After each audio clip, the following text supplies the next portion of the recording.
welcome to the stage. This panel is about the money. We've had a great session in the morning from Dr. Feng talking about how AI needs to work for telecoms better and the stack look like. We've then spoken about how AI is going to disrupt from a infrastructure point of view from the previous panel, but now this is really where the rubber hits the road and like how is the industry going to make money out of agentic AI. So before we go into it, I'm going to ask the panelists to introduce themselves. Martin, do you want to go first? I'm Martin Kahn, the President Emeritus of Cohere. I think we'll talk a bit more about the details of what we do in a moment, but thrilled to be here. Enjoyed being here last year and wonderful to see everyone again. Great. Hello, I'm Jesus Martin Tello. I'm partner at Entity Data and focus on Europe, Latin America, and Japan, and managing the business development for telecoms. Great. Hi, my name is Luis Silva. I am CEO of WIT. We did 25 years yesterday. We are a software company working for the telecom industry. Very nice. Thank you for being here. Yeah. Brilliant. So we're going to start off with just a general question.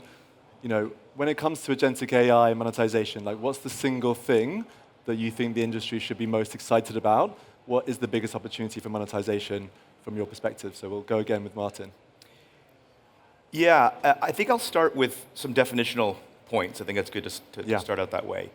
And there's lots of talk about agentic AI. There's lots of talk about sovereign AI. And so I think it's very important to just pause for a second and say, what does that mean? In our perspective at Cohere, we believe sovereignty and agency go hand in hand. Agentic AI is about giving agency. Now, what is agency? Well, if you look in the Oxford English Dictionary, and as someone born in Canada, as was Cohere, we use the Oxford English Dictionary. Agency is the ability to make decisions and be independent. Again, agency is the ability to make decisions and be independent. That's literally the definition. And I think we forget that a lot when people talk about agentic. It's, chatbots doing this, that, and the other, or sovereignty means, just put a data center in every country in the world. And so we believe, and this getting back to what we're excited about, that is sovereignty and agency go along three different tiers. The first tier is the individual. So we have built North, it's the world's first enterprise, first AI agentic platform that enables enterprises, governments to build pragmatic sovereign agents to automate workflows and so on and so forth. But the first step is the individual. How do you give the individual agency? Tech oftentimes sucks up time. How do you give individuals the ability to make decisions and be independent with all of the data and information that they should have access to, even if they're in 9 different systems on 4 hyperscalers in different places and so on, and give that individual the ability to free up their time, to make better decisions, to be independent of any of the silos of traditional tech, and ultimately create more value. So the individual agency, individual sovereignty. The second one is the enterprise or ministry or department, whatever.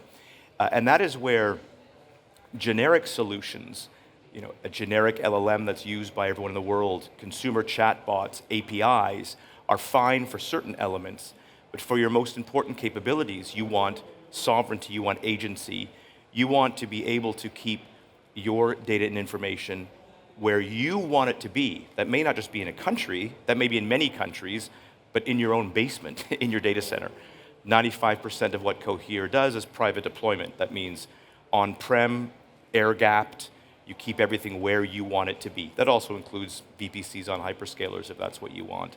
But then to customize and configure those capabilities to create unique capabilities for the enterprise or the ministry, the agency, et cetera, that gives it alpha, that gives it something that's not a turnkey off-the-shelf solution or a consumer chatbot that gives you the ability to beat your competitors. That's sovereignty or agency at the enterprise level. And then ultimately, of course, at the national level. Countries want the ability to have control, have agency, act independently from what are some quite monolithic silos of big tech. We're the only of the frontier AI companies that is not beholden to US big tech with the big hyperscalers, et cetera, and that it can be configured for your custom, your culture, your norms, your language, but that you control and own. There's no foreign power that can exert influence or control. You have the agency, you have the sovereignty.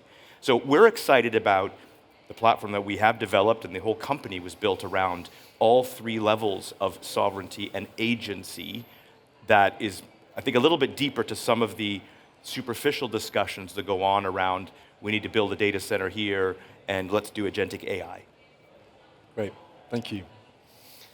Okay, so what about the biggest revenue streams? Well, first, just to be honest, if we think of in the next months, of course, we don't see that there are an industrialized agentic AI revenue at scale. That said, what we are seeing right now is that there's a real and clear path especially from the telco operators, as they are trying to create real value. What this means, this real value, specifically on the B2B area. Basically, this means operational efficiency, this means operational performance, this means sometimes something as simple as controlling errors and errors reduction. It's about this kind of very simple things, but very critical things. Let me say it's about business continuity. The second thing is that what we see right now is that now they are understanding that this is not about APIs. The API is not the product. The product is a bundle among, of course, that network API, but it's about the agentic AI, and it's about how to connect with the business and how to connect with the KPI. For me, this is the second big thing. The third big thing that will come with revenues, maybe it's a very simple value chain. That is, KPIs means that things can be measurable. If can be measurable, you can package it. If you can package it, then it can be priced. So this is maybe the magic part of this equation, and is the big thing that is happening right now. From the telco point of view, from my point of view, telcos now they have a very clear idea about the kind of investment. It's edge nodes in the network just to transform. So we are just running this kind of huge programs. And it's because they are changing from warranties the execution, or warranties the connectivity, to get a execution capability that is to be guaranteed. So it's a totally different concept. It's not about that connectivity, it's about the operational technology, platforms, and so on. So this is, for us, is the potential business that we are right now finding. Yeah. Great. Luis? Yeah, so in my presentation, I was really bullish about the monetization opportunities for telecom operators on selling mobile numbers for voice AI agents. I truly believe this is a great opportunity because, especially in Europe, where people say, well, the population is aging, we have a problem on the pyramid. Aging population is not just a social system, but this also impacts the business of telecom operators, because to grow 2 digits, you need younger generations, you need more subscribers. So to fight for this scenario of the aging population, you have this opportunity with the agentic population. Okay, you can start selling MSSDNs, mobile numbers, to the agents that can pick up the calls and do the voice AI technology. That's the pitch we are here this year. I just wanted to comment one thing that Martin touched base, which is really important, is the fact that in the case of the telecom industry, there is a level of trust that the consumer deposits on the mobile operator. So as a mobile subscriber, I don't just buy a data plan from my telecom operator. I also buy trust. Trust is a huge value. And I'm saying this because the sovereignty of data is quite relevant for the telecom operators because at the end of the day, their consumers, their companies are going to ask, where is my data going? I don't know if this goes to LLM, I don't know, where is my data? I want to keep the privacy and the sovereignty of my data. And this is really a very important topic. That's why when we were creating our platform, we made a decision, is bring your own model. That's the first decision. So we are not tied to any LLM or TTS or ASR model. We work with all of them. And in fact, we do favor the situations when there is an on-premise deployment, where the data is kept by the mobile operator to respect the privacy of their consumers. Okay? Just one point of clarification. If you use these general LLMs, by definition, the data has to go back and forth through APIs. The data cannot stay local if you're using other LLMs, just to be clear. The tech itself needs to be deployed inside the perimeters of the data environment without being able to go out. You know, in some cases, air-gapped. And that's a big difference. I think a lot of people will talk about keeping your data, but then they'll use a publicly available LLM hosted by a hyperscaler, and that still means it goes back and forth. So what I'm kind of hearing is there's two dimensions. There's a sort of solution selling approach, so moving away from APIs or just connectivity into a more broad brush solution for enterprise consumers, bounded by a lot of sovereignty or data security or data trust. Are there any other reasons? Because to me it sounds great, but you can very easily get into competition with hyperscalers on a lot of this angle. So do you generally believe that operators can play in these big opportunities around agentic solution selling at scale to enterprise? Maybe we start with enterprises first. Do you think it's credible? Yeah, let me pick that up, and I'll tie it back to what both of my co-panelists said. First of all, unequivocally, yes, absolutely. I do agree that telcos, we would think, are perhaps one of the most important elements of this transformation of every single part of society, just like we saw 30 years ago after the Mosaic browser came out, and the entire world changed with digital and internet. Because of the almost ubiquitous connectivity, because every consumer is using them, because every enterprise is using them, and there's an element of trust. I think the way that we like to think about this is that it's not either or, right? To give an example, Google search is incredible. I used to work at Google. It's unbelievable that you have products there that 3.3 billion people use every day. But by definition, they're generic. They have to be. 3.3 billion people use them. If you have a consumer chatbot that's used by 800 million, by definition, it will be generic. That doesn't mean it's bad. It can be fantastic. And that's great for many, many parts of what a telco or the telco's B2B customers need. If it's kind of generic accounting, bookkeeping processes, you can use off-the-shelf things because you're not going to beat your competitors by having better bookkeeping, generally. You're not going to beat your competitors by hoping they haven't heard of Google search. But it's so for those, yes, there will be the right solutions from the big global companies that will provide those, or new providers that come up that have an off-the-shelf solution. But it's for the mission-critical capabilities that will give an enterprise, an individual, a government agency, a nation, alpha, where you don't want to use something that is generic. You want to use something that is specific to your needs and requirements. And that's where I think the telcos can play a central role. One, in doing that for themselves, so that they have alpha against their own competitors. They can provide services to their consumers that are in their language. As one example, STC has proprietary capabilities, proprietary LLMs actually, that they are developed from and with Cohere, that speak 12 different Arabic dialects, because they want to be able to speak in Bahrain with their customers differently to how they might speak in Riyadh or elsewhere.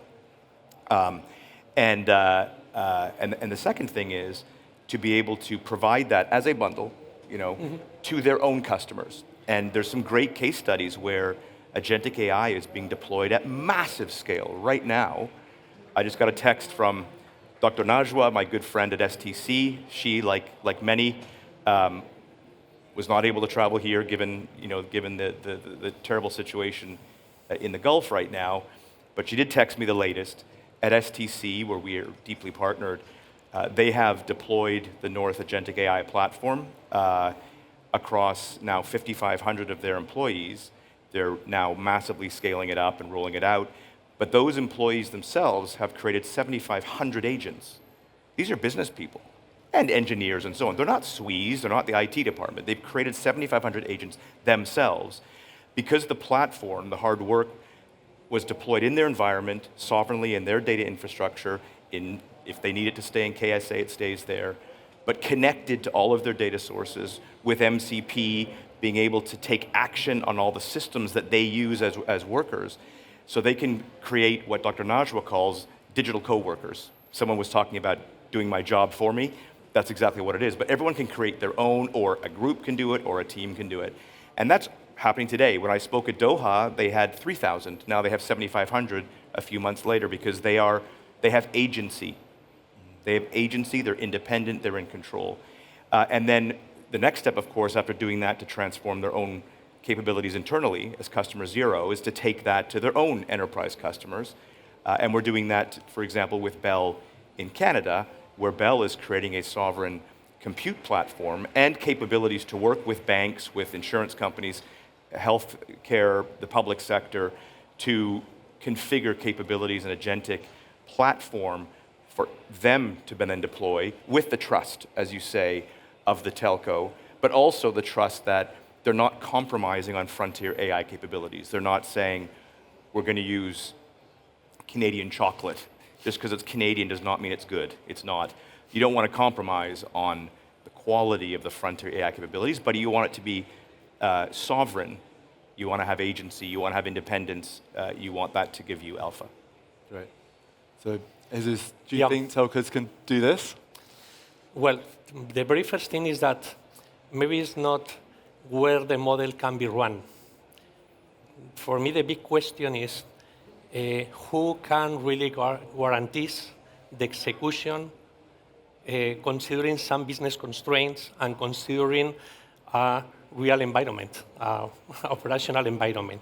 This is the very, very big question. That said, I was talking about that kind of performance and so on previously. The key thing here is that, for instance, you think of discontinuity. Discontinuity is that kind of very, very worst thing that can happen just for 10 minutes in any factory. And maybe it's the worst thing that can happen. The point is that if the telco is able to say to that company, we are understanding the end-to-end, we can recover, we can ensure that you have redundant data that is fully connected with the connectivity, that is fully connected, of course, with that continuity, with security, with all these buzzwords, then it makes a difference. And this is the place where they can live in a better position than the hyperscalers. I think that this is the critical thing. The third point is that when you go to the real business, it's not all about large enterprise. It's as well about those kind of small and medium enterprise that are looking for the same, but with another capability. In my understanding, the agentic AI is enabling that telco operators really can deliver this kind of business, but lowering the marginal cost. That is the critical thing, and this, at the end of the day, is the big issue. So it's a balance between that lowering of the marginal cost and ensure that things will happen in an end-to-end basis in a pure real environment. Yeah, right. Yeah, so if the initial question was about competition between hyperscalers and telecom operators, let me be honest, I don't think telecom operators can compete with hyperscalers, with all the respect. And the reason is simple, is because the hyperscaler industry, they have a huge amount of money, they have a huge amount of talent, probably the best talent in this planet, and they are now in a rush to be number one, to be in the top leaders, right? So they are working at the speed of light, okay?